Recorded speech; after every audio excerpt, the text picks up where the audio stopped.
ती हे नातन या गोष्टी फक्त मानवी हृदयात समजू शकतात.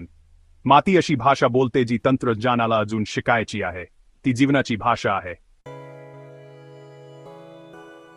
महासेनने प्रवाशाला त्याच्या घरी आमंत्रित केले. माती आणि लाकडाने बनवलेले एक साधे घर, फळांच्या झाडांनी आणि फुलांच्या रोपांनी वेढलेले. चालताना महासेनने त्याच्या कुटुंबाची ओळख करून दिली. त्याचे वृद्ध आई वडील ओसरीवर बसले होते. त्यांचे चेहरे शांत आणि समाधानी होते. त्याची पत्नी एका लहान भाजीपाला बागेची निगा राखत होती आणि त्याची मुले जवळच खेळत होती. त्यांचे हसणे अंगणात घुमत होते. हे माझे जग आहे, महासेन म्हणाला. त्याच्या आवाजात अभिमान होता. माझ्या आई वडिलांनी मला जे काही माहीत आहे ते सर्व शिकवले. त्यांनी आम्हाला दिलेल्या जमिनीचा आदर करून आमच्या पूर्वजांचा आदर करायला शिकवले. माझी पत्नी प्रत्येक अर्थाने माझी भागीदार आहे आणि माझी मुले तीच मूल्ये शिकत आहेत. आम्ही एक संघ आहोत, एकमेकांसाठी एकत्र काम करतो.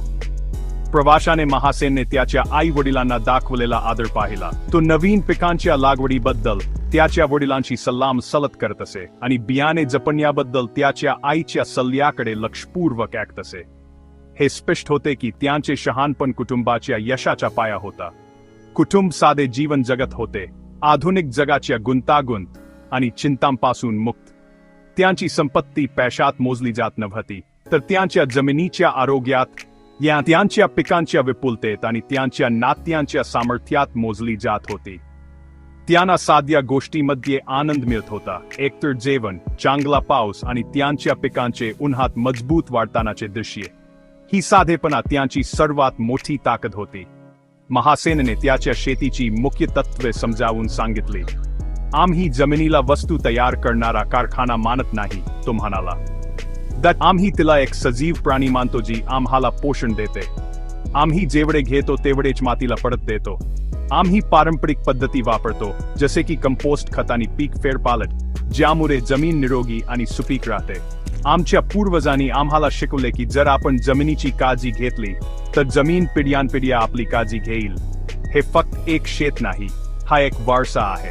तो आपल्या मुलांना आपण मिळाल्यापेक्षा चांगल्या स्थितीत देणे ही आपली जबाबदारी आहे. प्रवाशाने या जबाबदारीच्या जाणीवेने प्रभावित झाला. शहरात प्रगती म्हणजे मोठे आणि जलद बांधकाम करणे. येथे प्रगती म्हणजे टिकवून ठेवणे आणि जतन करणे. महासेनचे तत्वज्ञान नफ्याच्या अथक पाठपुराव्याला एक शक्तिशाली प्रतिकथा होती. त्याला विश्वास होता की खरी समृद्धी संतुलन आणि आदरातून येते, शोषणातून नाही. आम्ही निसर्गासोबत राहतो, त्याच्या विरोधात नाही, महासेनने निष्कर्ष काढला. त्यांच्या सभोवतालच्या भरभराटीच्या